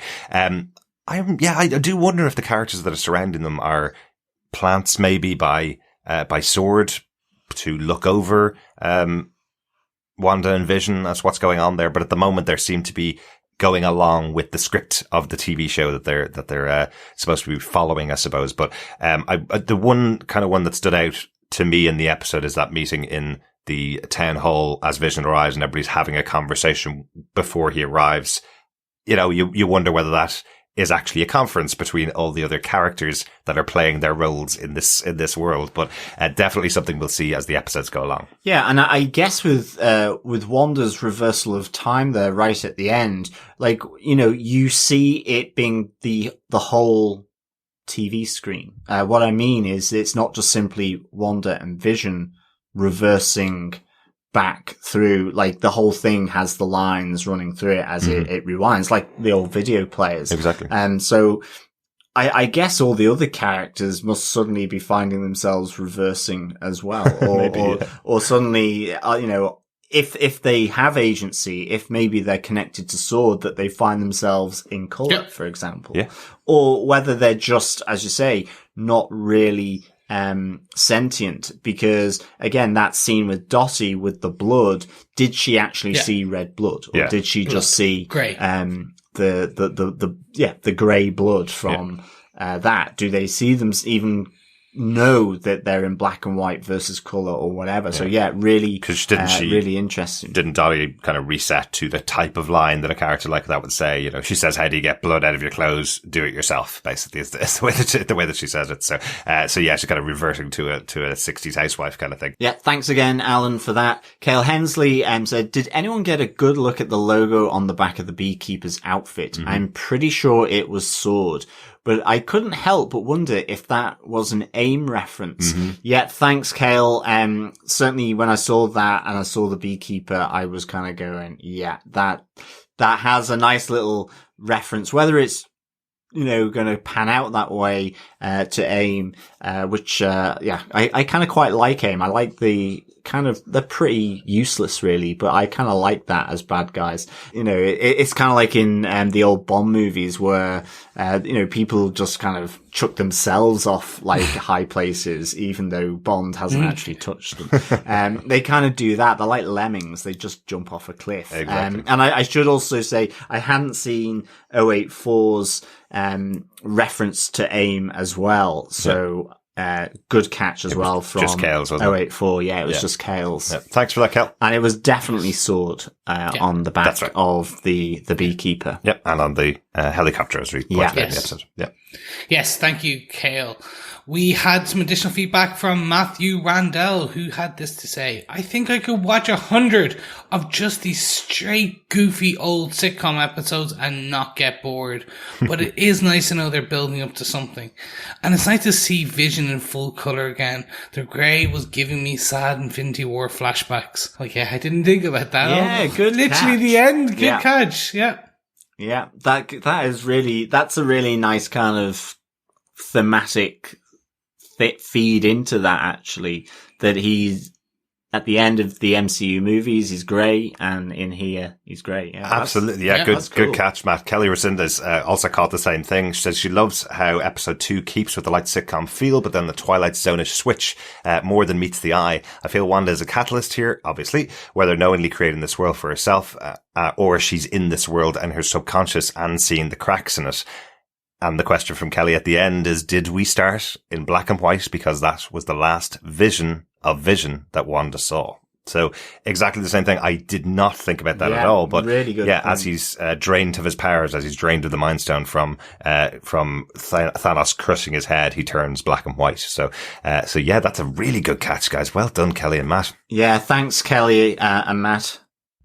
Yes, we additionally had some other feedback from Claire Payne, who said, I'm really enjoying the pacing of this show and the second episode really exposing the Truman Show elements.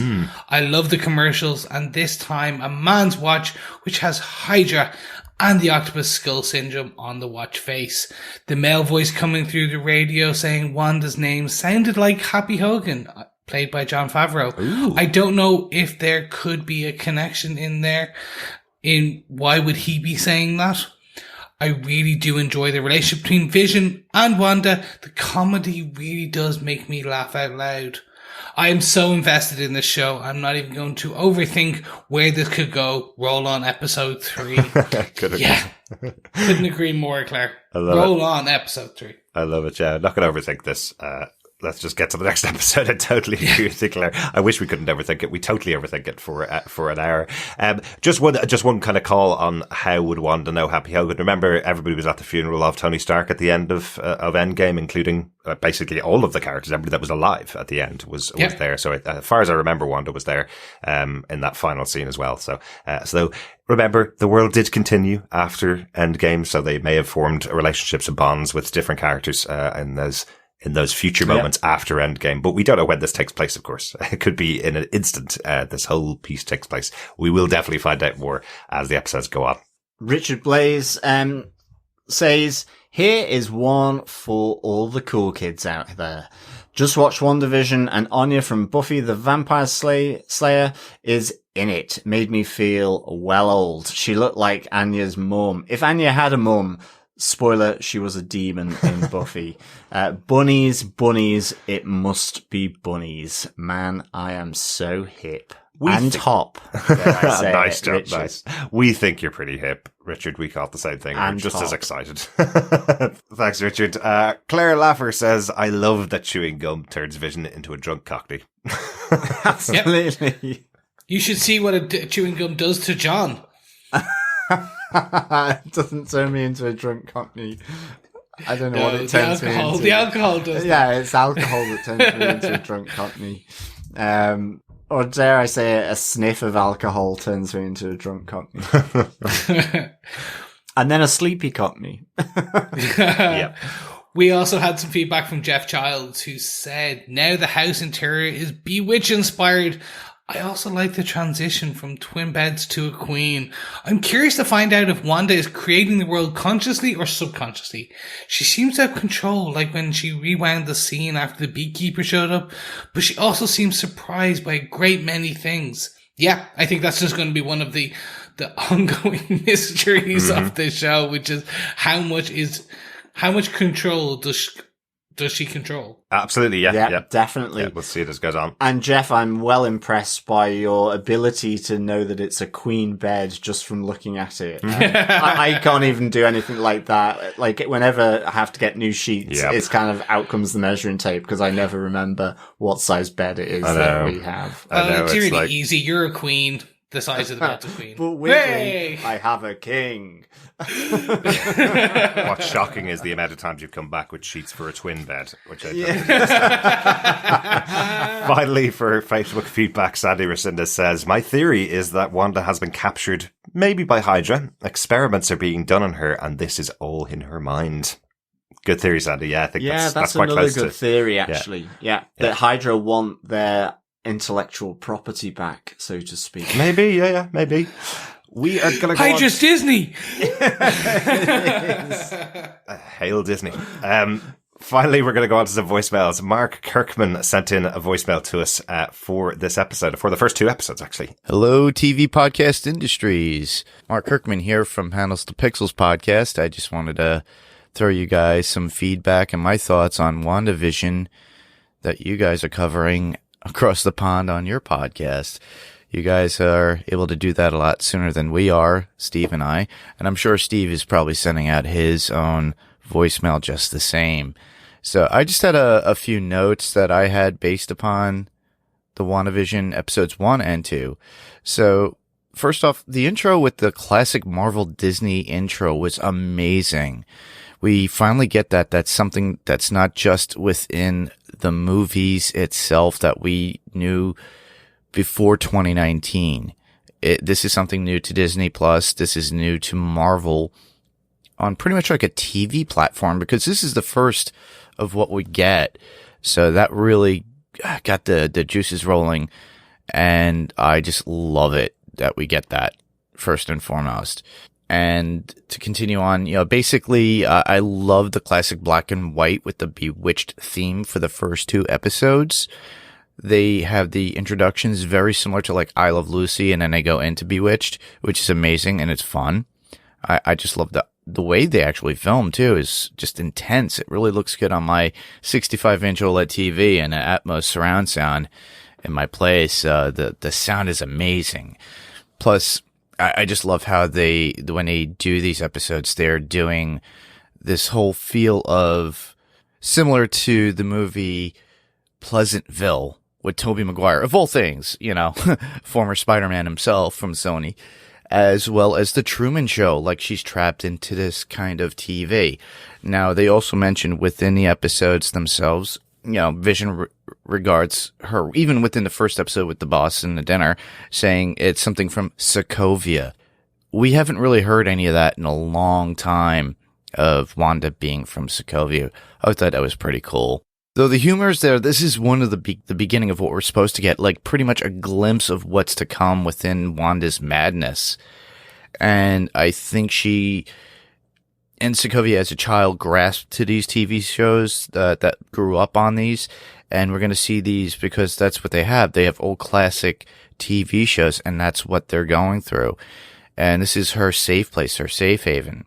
And plus we get to see Vision in a different light of being a little bit more, he has more personality to him than he ever did within the movies itself. So, just to give you an idea of where my mind is going, there are key points within the first episodes that Wanda is aware of what is going on, but is so engulfed with being in that world to be happy. It's her happy place. But reality does shine in.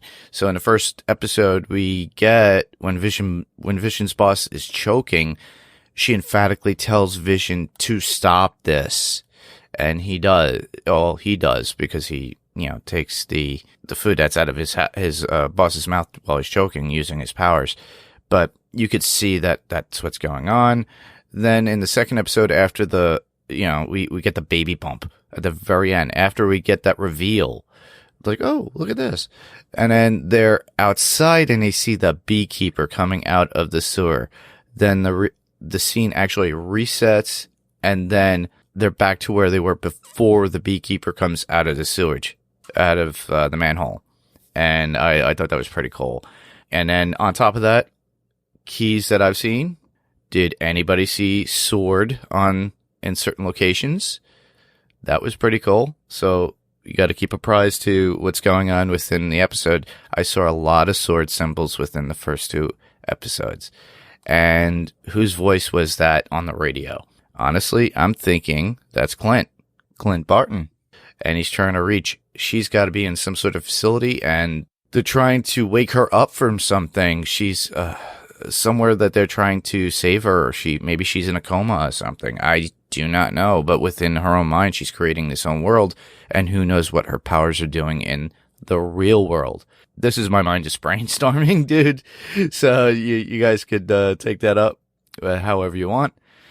But I look forward to what you guys have to hear, because I'm not going to give away all my good spoiler stuff, because I want people to listen to it on my podcast. I love you guys. We try to promote you guys as much as we can. Steve loves you. I love listening to you guys and your takes on what you have to offer, whether it be in DC, Marvel, or anything that you're covering at that point. So I look forward to listening to you and see what you have to say. And I'll be listening just the same as everybody else. Talk to you guys later. Bye. Thank you so much, Mark, for your voicemail. Really good to hear your thoughts about the episode. Yeah, love listening to Panels to Pixels as well with our good friends Mark and Steve on their thoughts about episodes of TV related to comic books. They're both really fun to listen to, and great to hear your thoughts, Mark. Yeah. I'll definitely be listening to your thoughts about WandaVision when you get around to it. Yeah, thanks, Mark. I like you mentioning about Sokovia. I think, it kind of gets forgotten that she's Sokovian. Because her accent's gone, John. Because of the accent, yeah, exactly. And that's kind of a nice kind of just nod back with the Sokovian greeting. I liked your term, the sewerage beekeeper. I tell you what, I will not be eating that honey. No. And of course, now we have 3 names in the hat for the voice on the radio. We've got Clint Barton, as you mentioned, Mark, but also Happy Hogan. And of course, presumably something that's becoming even more improbable, said Steve Rogers. So I guess it will be Big Bird from Sesame Street in the end. Who knows? We also have Falcon and the Winter Soldier, who have a TV show coming out directly after WandaVision. It may be Bucky Barnes or Sam Wilson that could be on the call there, potentially tying it into the next TV show. But some nice names in the hat there. Just quickly, since you did mention Steve Rogers, you know that whole rumor has been kind of debunked by Chris Evans. He basically said, "I've never heard about this." So that rumor that he's coming back to the MCU has been debunked by him. But let's see. There's no true confirmation from either Marvel or him. I suppose is where we are. True, that is where we are. But I will say very quickly that the actress who's playing Jessica Walters in The Incredible Hulk, Tatiana Maslany, yeah. When the reporter went to her and went, "Hey, we hear you were literally being cast for this," she went, "No, I'm not. Yeah, I haven't even spoken to them." And she had been cast, and she just hadn't signed the contract yet. Yeah. The rumor is that they're going to, and they're trying to sign a contract, so he has to say, first I've heard it, similar. I expect. It's also one of those wonderful rumors that can be made up by websites because, well, the Marvel Universe is going to go on for another 50 years. And if Chris Evans ever reappears in the MCU, they'll go, "We broke that story in January 2021. Look how far ahead we were." But there you go. Yeah. Excellent. Thanks so much, Mark, for your feedback. Great to hear from you.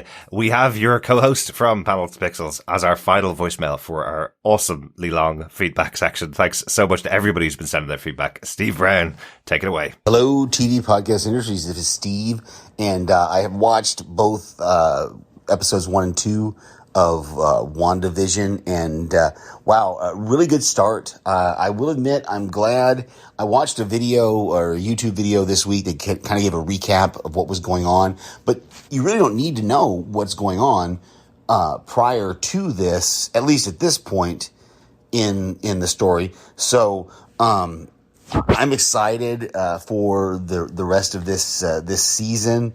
I love the aspect ratio changing there at the end, so we know that someone is watching what they're doing and someone is trying to help them. Obviously, someone's trying to reach out to Wanda. I loved the Beach Boys Help Me Wanda was incredible, because the first time I heard it, I was like, are they saying Wanda instead of Rhonda? And I was like, yep, they're saying Wanda. So I loved it. I thought it was great. And again, it's we're seeing that there's obviously something deeper going on. So I'm excited to find out. The only thing that I think that bothers me a little bit is that it's only Wanda that's noticing that something's wrong, that Vision hasn't noticed that something's off yet. So, but maybe that'll come later. All right. Can't wait to hear your podcast. Talk to you later. Thank you so much, Steve. Always great to hear from you. Always great to get your feedback. It does sound like they changed it to Wanda instead of Rhonda, but really? I don't know. It just, in my head, then I've listened to it a couple times. I'm like, it doesn't, maybe it's just, I don't know. It sounds like the original, but maybe I'm changing it in my head. Or yes, exactly. Yeah, because we want it to be Wanda. But that's really cool, Steve. Thanks. Yeah, thanks, Steve. Yeah. That aspect ratio change at the end as well was a really nice little touch as well. I thought that was pretty cool. And yeah, Vision so far, not really kind of getting any sense. But I guess if he's dead or a creation of Wanda's mind, maybe he never will. So maybe it'll be interesting to see if he does kind of spot that, because then you're kind of going, is that Wanda giving him that power, or is it something else entirely? As I say, I did mention about a kind of a shadow of Vision coming from the fact that he died twice. I guess he is robotic Jesus in that sense, coming back from the dead, but then he's never truly alive, is he? That is a much deeper question that we're going to answer on this episode. Thanks everybody for your feedback. Everybody now is in the hat for the WandaVision Funko Pops coming up at the end of the season. Please keep sending us your feedback. We love to hear your thoughts on the show. As I say, we'll be recording on Saturdays every week. But if you missed the cutoff point for your feedback in episode 3, or if you've missed the cutoff point for episode 1 or 2, we will read the feedback on the next episode we record. You can email us to feedback@tvpodcastindustries.com. Join us over at our Facebook group at facebook.com/groups/tvpodcastindustries, or you can even follow us on Twitter or Instagram at TV Podcast Industries, or TV Pod Industries on Twitter. That's the one. We'd love to get some reviews on Apple Podcasts as well, or wherever you listen to your podcasts. Find us on there by just searching for TV Podcast Industries. Love to hear what you're thinking about the podcast. Yes, you can also support us by heading on over to patreon.com/TV Podcast Industries and help keep our producer caffeinated as we go into the MCU extension of what will be another fantastic 7 episodes. Yes, thanks so much. We'll be back next week with WandaVision, imaginatively titled Episode 3. Which will air on Disney Plus from Friday, the 22nd of January. Guys, genuinely, I waited to release episode 1 podcast. We had it recorded on Thursday, all edited, ready to go. I waited to release it to get the actual episode name when it came up at Disney Plus. Turned on Disney Plus at 8 a.m. our time on Friday, and the episode title was Episode 1. I was so disappointed. Oh, so angry. But anyway, it's just a little bit of a pet peeve, I suppose, that they don't have a name for the episode. It's not that difficult. But anyway, there you go. I beg to differ. It could be quite difficult. It could be the name of the world is Episode. Maybe. And who knows? And maybe that links in with the Truman Show. Oh, yeah. It is an episode of an episode. Maybe. Of an episode of an episode. Thanks so much for joining us. We'll talk to you next time. Thank you so much. As always, it is fantastic to be back with you guys. Yeah, thanks so much, fellow Defenders, for joining us and for all the feedback and for listening to us. It's really great to have you on board for WandaVision. Remember, keep watching, keep listening, and keep defending. Bye. For the children. For the children. Bye.